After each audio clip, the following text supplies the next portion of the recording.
Good morning and welcome to our daily Jolt for the month of Elul.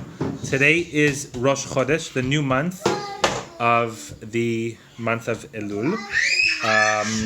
And I want to share first of all what happened on this day in Jewish history. So way back when, this was the day that Moses, and what I'm actually going to do, I'm going to read to you from a wonderful resource which I want to recommend. It's called 60 Days, a Spiritual Guide to the High Holidays by Rabbi Simon Jacobson. It gives an idea every single day from the month of Elul and also the month of Tishrei when the high holidays happen. So this is what he writes happened today. Moses ascends Mount Sinai for the third time to pray and beseech God to forgive the people after the sin of the golden calf. He will remain there for 40 days, descending on Yom Kippur, when he finally succeeds in his mission. That's why Yom Kippur for us also is a day of reconciliation, just like it was then. The shofar was sounded when Moses ascended on Rosh Chodesh Elul, the new month, today, and every day afterwards. This is why we sound the shofar every day of Elul. We recreate these 40 days beginning from the first day of Rosh Chodesh Elul. Now, this is what he writes in his daily idea. Moses' journey did not start with him. It actually started 7 generations earlier with our father Abraham.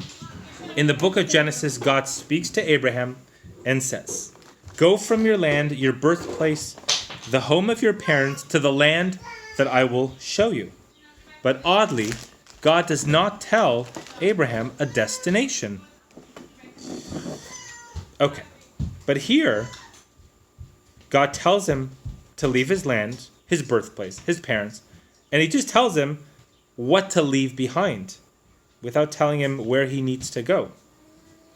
Hasidic thought, which gives voice to the inner dimension of the Torah, explains that in truth, this verse is really a commandment by God to teach all of us. Go on a journey of self-discovery. When it says lech lecha, go to yourself. Leave behind anything that might hold you back. Leave behind anything that might hold you back. And then I will show you the landscape of your divine soul, the true you. If you want to discover your higher self, this is the secret. Many people get inspired and motivated to go on such a journey. They actually pack their bags, literally or metaphorically, and set out on their way. We often feel we need to go somewhere. We need to leave the situation we're in order to find a better life, in order to gain clarity, in order to gain happiness. But after a while, we often end up right back where we started, repeating the same old patterns. Good intentions are pure and real. When you decide to leave, you really want to get someplace. When we realize something needs to change, we often think something needs to change outside of us.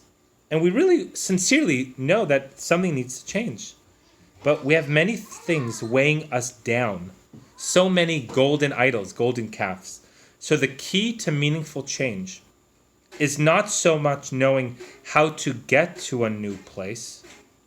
It's knowing how to unload the past so that it shouldn't shape your future and bring you back to your old patterns. Let's read that one again. That's the main idea.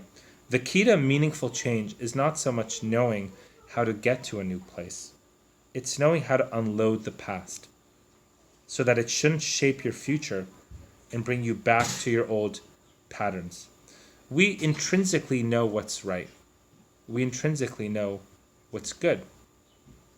But we often have things stopping us. So just a simple analogy. It's like 2 magnets that naturally will gravitate towards each other. But if there's something in the way, then they won't stick together. So the way to get them to reunify is to just remove the barrier. I think it's a very similar idea here. What are the barriers that are stopping us from our best selves? So I want to make a recommendation that in this month of Elul, we all get a journal where we just write our thoughts and our insights and our story, things that come to us, things we realize we need to change. And Simon Jacobson leaves us with a few exercises and questions for thoughts, which we could journal. In what areas of your life are you repeating old patterns? In what way are they damaging to you? The exercise for the day: identify and describe one damaging pattern that you want to break in the coming year.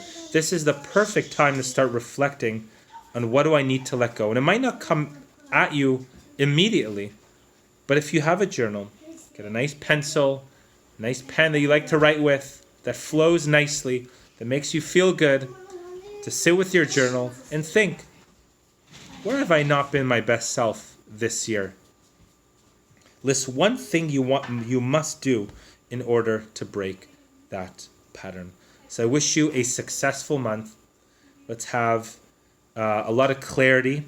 And to gain clarity, we just need to invest our time into thinking about what matters most. Have a great day. We'll see you on Sunday after Shabbat.